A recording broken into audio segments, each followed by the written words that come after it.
Hi, hello, good afternoon.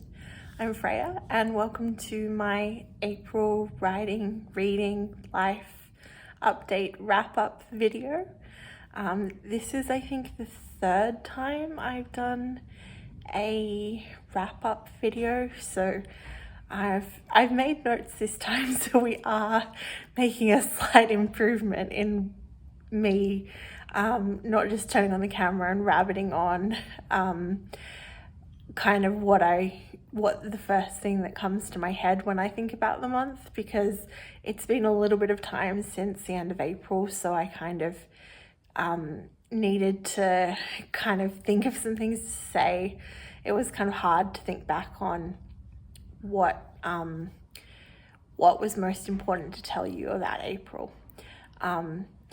But April was my best writing month ever since I've been tracking my stats, and kind of certainly since I've had an AuthorTube, like posting long form videos.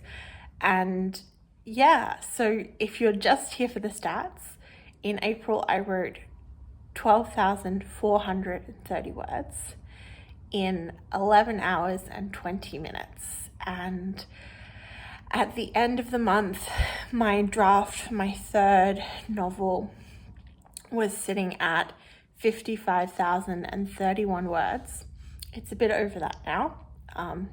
We're kind of May 7th as I'm filming this, so I have written a few more.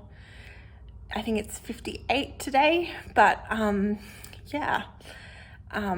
The overall goal for the first draft of this manuscript was to get to 65,000 words.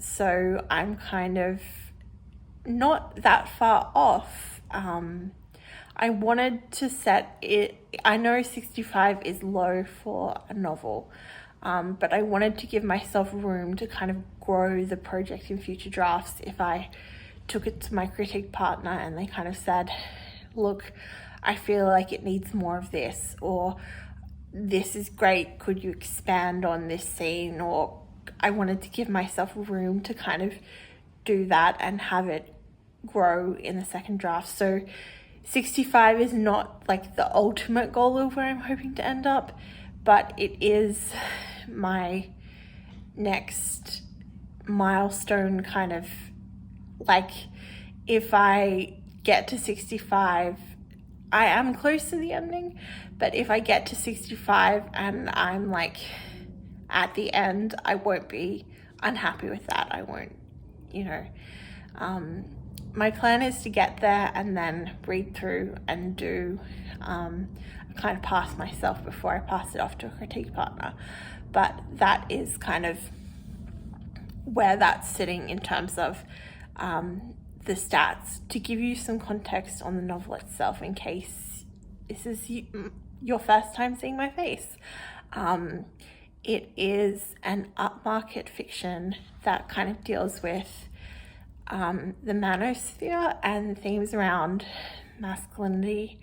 I'm writing from a perspective that's completely different from my last two novels. I'm writing from a young man's point of view, and I really wanted to kind of challenge myself and stretch myself in that way, and kind of have a perspective that was completely outside of my own for my third novel. I felt ready to do that and kind of tackle that. And I think, writing from your own experience is great. A lot of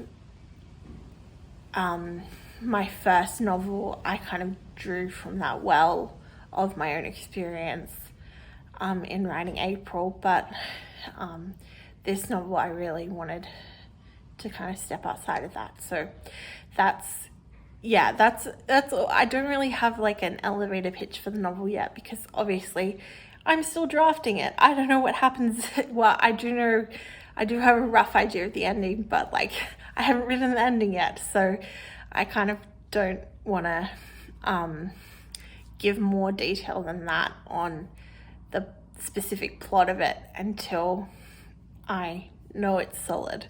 and kind of locked in. So yeah, that's where I'm currently at with the draft. And if I have a decent writing month in May, I think I can get to the end, which kind of feels a bit crazy to say. I'm not pushing for that deadline of like, I have to finish this month, but if I get there, it's great. If I get there in June, also great. Like, this is a marked improvement on how fast I drafted the last two novels. I think I spent 4 years writing my first novel, so yeah, it's and I've only been working on this project since November, so I'm not putting any pressure on the deadline, but it does feel really cool to be that close to the end at the same time. It feels wild and pretty great. So April was a good writing month, and at times it was going so well that I was kind of like, when's the other shoe gonna drop? Like, I was looking over my shoulder, like, when's the slump gonna come? When's the block? Where's the the boogeyman of the writing gods gonna smash his fist down and say, you know, like, that's enough? And I think I get to a certain point in every month where I kind of hit a word count and I'm like, I'd be okay posting that in a TikTok. I'd be okay admitting that I only wrote that much this month. And at that point, I kind of hit a mini slump of like, well, you know, since you're okay with admitting to that word count, now do you really need to write anymore? Like, is it necessary? And I kind of have to push past that now and be like, okay, but no, we're still going to progress. We're still going to work until the end of the month. We're still going to get to as high as we can, get as much done as we can on the novel. Yeah, so that is kind of the essential April wrap up. I'm happy with how the draft is sitting. I think I wrote a scene the other day and I was like, it felt really punchy, and my goal with this novel is for it to be really sharp. So sharp and kind of biting and sharp edges, which kind of probably feels like an abstract thing to say about a novel, but I feel like I'm capturing that at the moment. I feel good about that. And, you know, like, I could have a really horrible writing session next time I pick up my laptop and feel differently about that very soon. But for now, life is good. So I'm going to put the camera down for a bit and grab some of the books I read in April, and I want to talk about them next. So that'll be the next clip. Okay, the book stack has been collected and we are back. I feel like every time I talk about books, it's a double-edged sword because someone will inevitably write the comment of, oh, thanks for that recommendation, I'm going to check it out. And part of me is like, no, but please, my ultimate recommendation is my own book. Check out my own book first.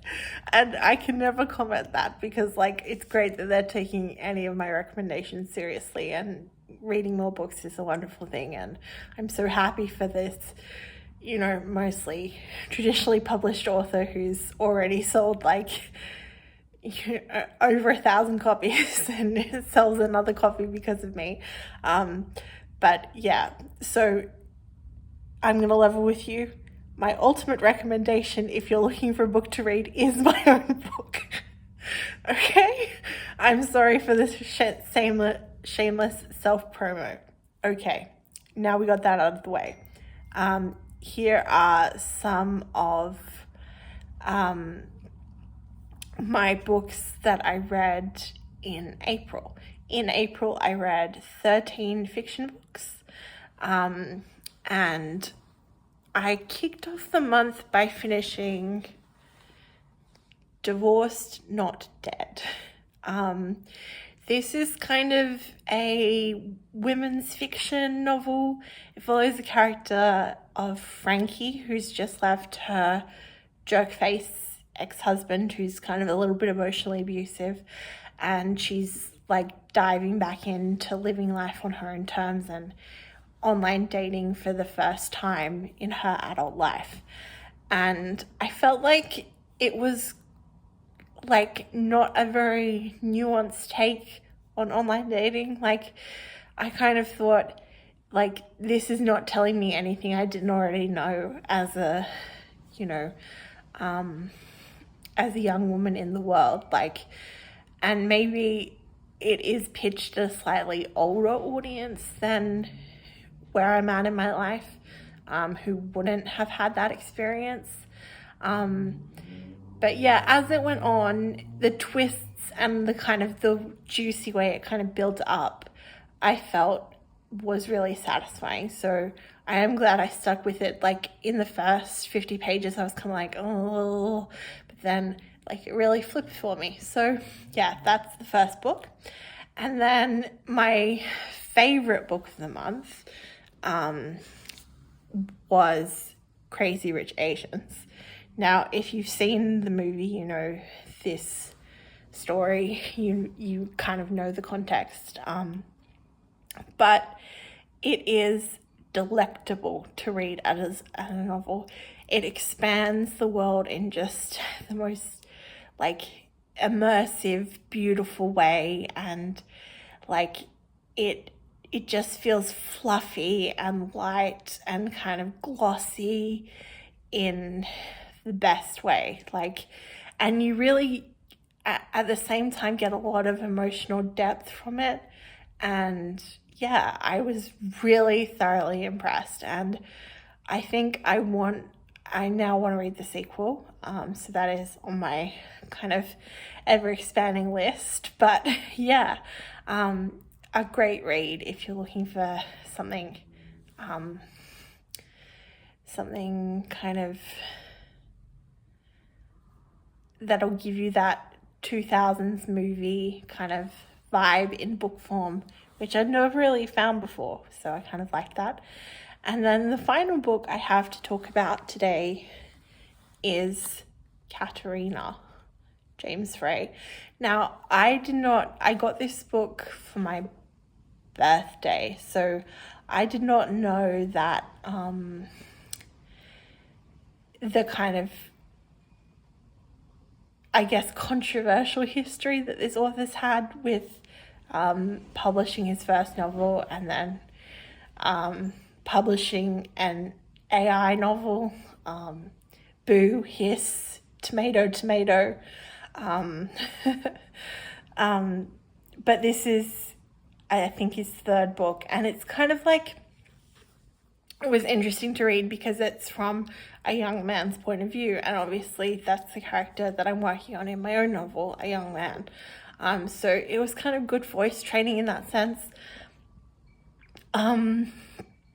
It kind of felt like he wasn't like the author wasn't reaching too far from his own life to write the novel. Like, it said it was a novel, but the character is a young writer who's living in Paris, and it all felt very like this could have happened, which I don't know how I feel about that. Yeah, it kind of like, it made me feel like it wasn't as much work to, like, it didn't, I know novels are hard to write, like it's an impossibly hard thing to do, but it didn't seem like a really, yeah, I didn't love it. I didn't love it. Let's leave it there. That's not a recommendation, but anyway, I am on the hunt, as always, for books from male protagonists that are kind of young and deal with dating. We got cut off there. That was very rude of my phone to do that. Yeah, as I was saying, like, if you have any books from a young male perspective that deal with kind of growing up right now and becoming a man and those kind of issues, especially if they deal with the manosphere, I'd be very interested, because I'm I'm keeping my eagle eyes peeled for things that could be good comp titles for the novel I'm writing. But yeah, that is going to be pretty much it.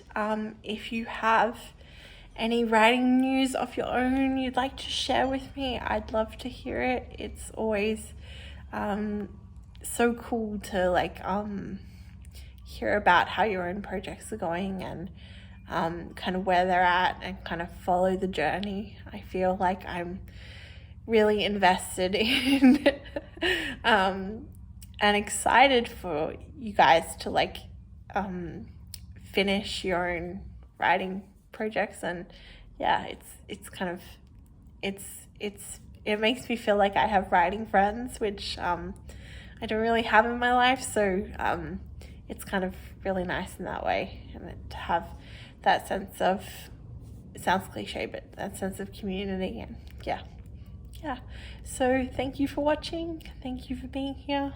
I hope you enjoyed this rambly update on April. Okay.